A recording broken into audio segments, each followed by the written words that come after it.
When we think of a soldier marching to war, the image that comes to mind is almost always the same. Gleaming armor, shield in hand, and heavy boots, ready to cross mud, stones, and blood. But what if I told you that the most feared soldiers of antiquity marched with their feet practically exposed?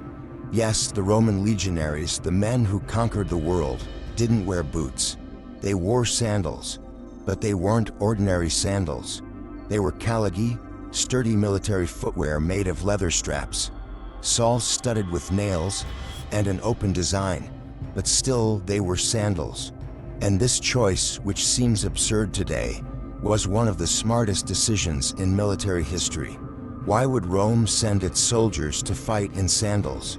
The answer involves strategy, climate, efficiency, and a level of military thinking that still impresses scholars today. Get ready to discover a detail about the Roman army that almost no one knows.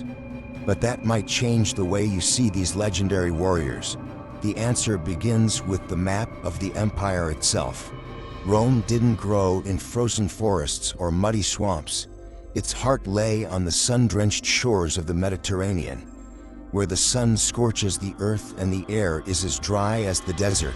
Much of Rome's military campaigns, whether in the Italian peninsula, North Africa, Hispania, or Greece, took place under scorching temperatures, and in such intense heat, covering the feet with closed boots would be a sentence to discomfort or worse.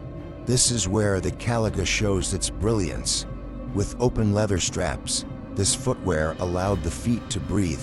Sweat evaporated easily, keeping the skin dry, and that made all the difference.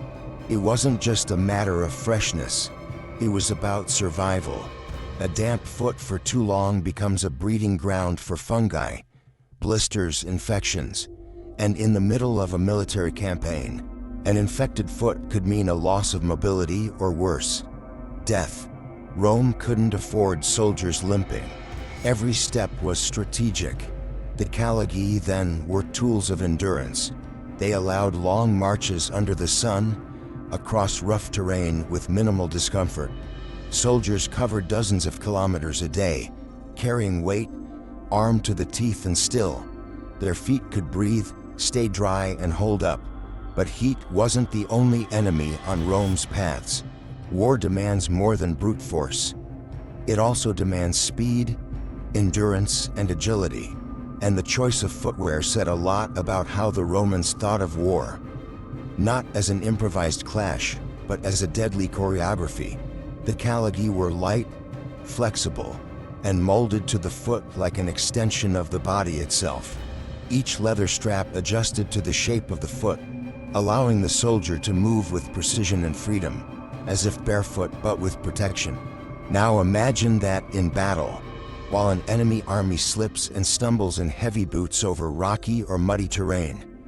Roman soldiers run, pivot, and react with fluidity. The soles of the caligae, studded with small iron nails, gripped the ground firmly.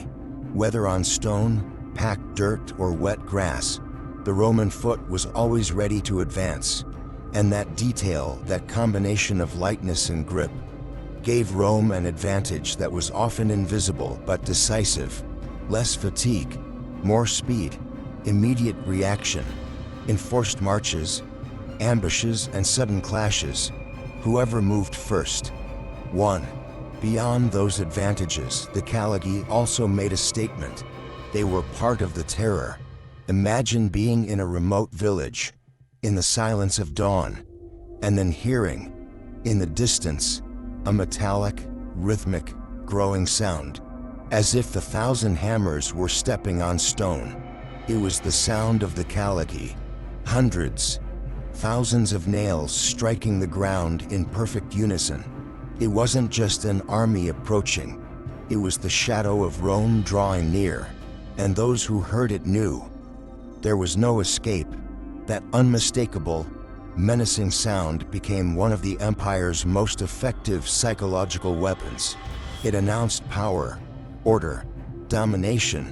Wherever the caligae marched, resistance often fell silent before the first blow was struck. The soldiers themselves recognized it. The term caligae, those who wear caligae, became an informal nickname, a badge of identity. They weren't just legionaries. They were the ones who carried the sound of war in their footsteps. In some regions, like Judea, that sound caused genuine panic. Entire populations associated the noise with the weight of occupation, with imminent destruction. Just hearing the caligae could trigger flight, hysteria, or surrender. But even that symbol of power had its limits.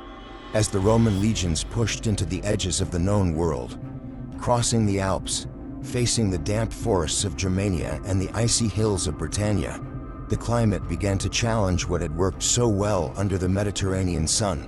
In those cold, rainy, muddy regions, the caligae became a problem. The leather soaked through. Freezing water seeped into every opening.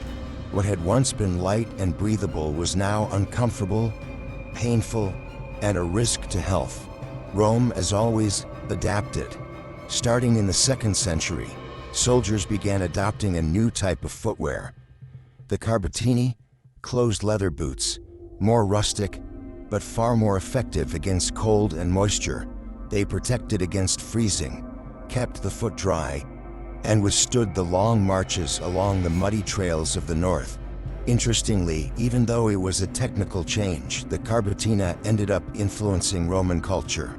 Being simple to make and inexpensive, they quickly started being worn by civilians too, merchants, travelers, even farmers.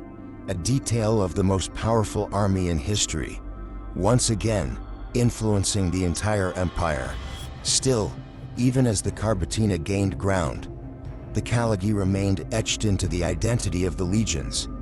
As an icon of an era of expansion, sun, and conquest, they were part of Rome's war machine, a tactical tool that combined mobility, endurance, and symbolism.